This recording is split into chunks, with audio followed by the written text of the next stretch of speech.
Welcome students.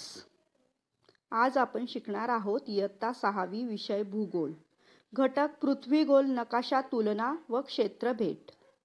या घटकातून आपण काय शिकणार आहोत म्हणजे अध्ययन निष्पत्ती काय आहेत, तर पृथ्वी गोल व कागदावरील नकाशातील फरक सांगता येणे, तुलना करता येणे. पृथ्वी गोल व नकाशा यांच्या वापरातील फरक समजणे म्हणजेच कार्यकारण समजणे. पृथ्वी गोल व नकाशा यांचा वापर करता येणे. त्रिमितीचे आकलन आणि नकाशा साक्षरता होणे. हा बघा विद्यार्थी मित्रांनो, हा जगाचा सपाट नकाशा आहे. अशा प्रकारचे नकाशे आपण शाळेत अभ्यासत असतो.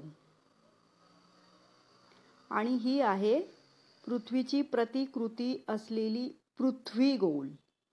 याला आपण पृथ्वी गोल असे म्हणतो. चला विद्यार्थी मित्रांनो, आता आपण प्रश्नोत्तराचा एक खेळ खेळूया. आता आपण अभ्यासलेल्या साधनापैकी कोणते साधन सपाट आहे, तर नकाशा. जगाचा नकाशा हे जगाचा अभ्यास करण्याचा सपाट साधन आहे. कोणते साधन गोलाकार आहे, तर पृथ्वी गोल. पृथ्वीची प्रतिकृती असलेला पृथ्वी गोल हा गोलाकार आहे. कोणत्या साधनामुळे तुम्ही पृथ्वीचे पूर्ण क्षेत्र एकाच वेळी पाहू शकता, तर जगाचा नकाशा या साधनामुळे पृथ्वीचे पूर्ण क्षेत्र एकाच वेळी पाहता येते. कोणत्या साधनाने पृथ्वीची एका वेळी एकच बाजू पाहता येते, तर पृथ्वी गोल या साधनामुळे पृथ्वीची एका वेळेला एकच बाजू आपणास दिसते. विशिष्ट प्रदेशाचा जसे देश, राज्य इत्यादीचा तपशीलवार अभ्यास करण्यासाठी कोणते साधन वापराल, तर बघा आता आपण अभ्यासलेल्या साधनापैकी जगाचा नकाशा वापरून हा अभ्यास आपण करू शकतो.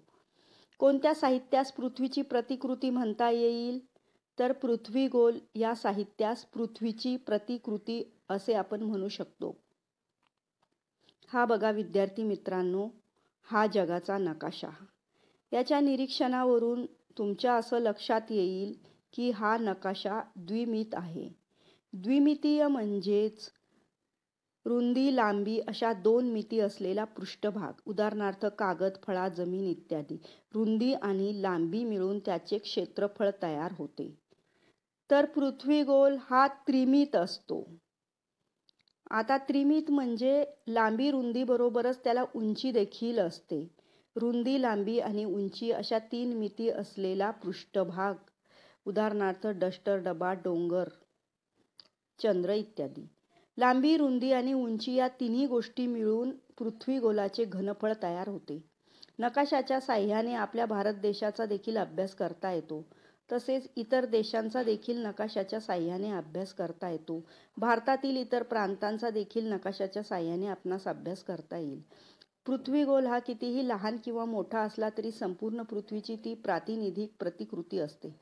भौगोलिक सहल. चला विद्यार्थी मित्रांनो, आता मी तुम्हाला फळ्यावरच भौगोलिक सहलीसाठी घेऊन जाते. क्षेत्रभेटीसाठी आपण जाऊया समुद्रकिनारी. बघा हा शांत स्वच्छ दिसणारा समुद्र किनारा. किनाऱ्यावर बसून आपणास समुद्रातील लाटा पाहता येतात. अनोखी मजा अनुभवता येते. काही वेळेला अख्खं शहराच्या शहर गिळंकृत करणाऱ्या अतिशय प्रचंड महाकाय लाटा सुद्धा समुद्रात उसळतात. त्याला सुनामी असे म्हणतात. समुद्राच्या तळाशी खोलवर भूकंप किंवा ज्वालामुखीचा उद्रेक झाला असेल तर अशा प्रकारच्या सुनामी येऊ शकतात. खोल समुद्रात अनेक प्रकारचे जीवजंतू अस्तित्वात असतात. अनेक प्रकारचे मासे, रंगीबिरंगी पान वनस्पती, रंगीबिरंगी मासे हे खोल समुद्रात आपले अस्तित्व टिकवून असतात. खाद्य म्हणून अनेक प्रकारच्या माशांचा देखील समुद्रात आपल्याला पाहायला मिळतील. तुम्हाला माहीत आहे का विद्यार्थी मित्रांनो, पृथ्वीचा गोल नकाशा तयार करायचा झाल्यास प्रत्यक्ष तारेचा पृथ्वी गोल तयार करतात. त्याच्या आत दिवा लावून त्याचे प्रक्षेपण प्रकाशाच्या साह्याने कागदावर घेतले जाते. या प्रक्षेपणाच्या आधारे नकाशा तयार केला जातो. म्हणजेच पृथ्वीचा किंवा पृथ्वीच्या कोणत्याही भागाचा नकाशा तयार करण्यासाठी मूलभूत वृत्तजाळी आवश्यक असते. अशा पद्धतीने त्रिमितीय पृथ्वी गोलावरून द्विमितीय कागदावर नकाशा तयार केला जातो. हे बघा विद्यार्थी मित्रांनो, या चित्रावरून तुम्हाला स्पष्ट होईल वृत्तजाळीतून अशा पद्धतीने प्रकाश सोडतात आणि त्याचे प्रक्षेपण कागदावर घेऊन त्याच्या आधारे नकाशा तयार केला जातो. हा बघा, अशा पद्धतीने नकाशा तयार केला जातो. भूगोल दालन. आर्था. हा बघा विद्यार्थी मित्रांनो, आर्था हा जगातील एक सर्वात मोठा फिरता पृथ्वीगोल आहे. अमेरिकेच्या संयुक्त संस्थानामध्ये मेन राज्यात यारमथ येथे ही पृथ्वीची महाकाय प्रतिकृती आहे. या पृथ्वीगोलाच्या परिभ्रमणाचा व परिवलनाचा वेग पृथ्वीच्या वेगानुसार राखलेला आहे. आहे की नाही इंटरेस्टिंग? मूल्यमापन. पृथ्वीवर होणारे दिवस रात्र संकल्पना कोणत्या साधनाने समजून घेणे सोपे होईल? तर पृथ्वीगोल या साधनाने समजून घेणे सोपे होईल.